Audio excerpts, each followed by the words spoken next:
Welcome to the season of Lent, and as we start this journey of 40 days, moving ever closer to resurrection at Easter morning, those of you who have been around St. John's for a few years will know that we have a particular take on this season, and we really do lean into the idea of this being a season of rebirth. The word Lent, as a quick reminder, is from the old pre-German word for springtime, Lens. And it's really much more about renewal. And that we, unfortunately, the Christian church overlaid this heavy sense of unworthiness and penitence. And of course, penitence is a good thing. It's a good thing for us to reflect on areas where we need more growth in our life. But having this heavy guilt is not productive. And so here at St. John's, we really strive to think about penitence as an opportunity for growth, and for Lent to be a time when we can welcome new life and new creation within us. Of course, all of those things blossoming forth into richness on Easter morning.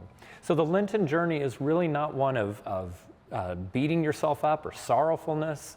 It's really a chance to see new life. And those of you who joined us on Ash Wednesday heard Tom's marvelous homily refocusing our sight on the idea of Lent being an opportunity to know, like that softball team, that our worth is not tied to what we do, that God values us even when we fall short.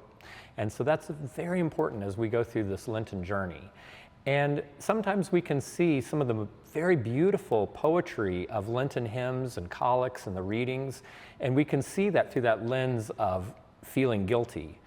So we hope that you will strive to see this very beautiful poetry, and the Lenten hymns in our hymnal have some of the most powerful poetry in them, but to look for ways to see those as portraying new birth, new life, and growth. So we'll have lots of great opportunities to do that, starting right on this first Sunday in Lent.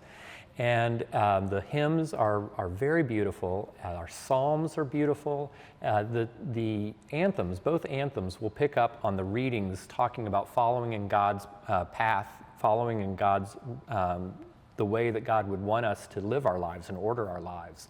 So the offertory anthem, "Teach Me Thy Way, O Lord," which is by the contemporary American composer Aaron J. Kernis, and has some very interesting textures and melodic ideas. And very familiar to those of us who have been around St. John's for a while, at communion, the choir will sing Stanford's wonderful anthem, "Beati coram via," "Blessed are those who walk in the way of the Lord." A short little comment about the postlude.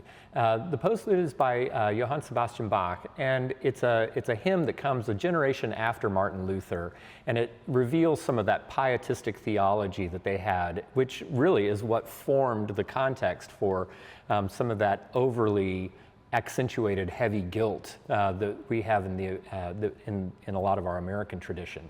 But if you really examine the text, what it's talking about is that Jesus is freeing us to embrace and live into God's mercy.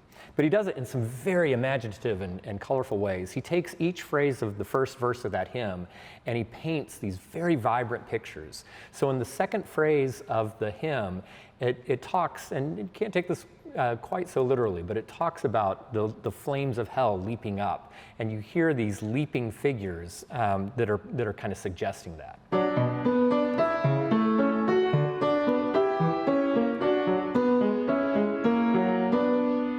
And then in the third phrase of the hymn, it talks about the anguish of our sins, and Bach uses this incredibly chromatic line to kind of picture that pain.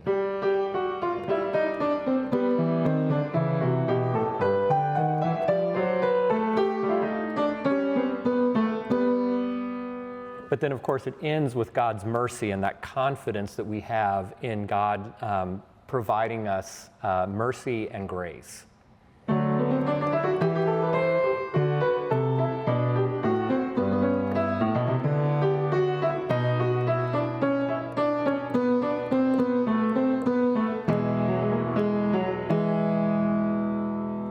So a very interesting and compelling piece right at the end of the liturgy. And of course, we do have evensong this Sunday, and we hope that you will start your Lenten journey with us by having that space, that meditation space of evensong. The daily office is a time where we can really think and be introspective, and we invite you into that space.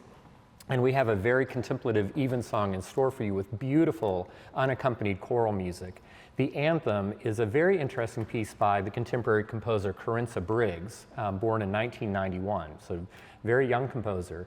And it sets this very dark text, but there's a reason for that. It was commissioned to honor the Renaissance composer John Shepherd, who set this text. And of course, 500 years ago, this idea of in the midst of life, we are in death, when they were experiencing the plague and when infant mortality was so high, that was something that was very real to them. And so there's a very famous setting of this text, in the midst of life, we are in death, by this Renaissance composer, John Shepherd. And Corinne Briggs was commissioned to set that same text in honor of Shepherd. And she wanted to give more of a 21st century take on that text, and she does it with these lush jazz kind of harmonies.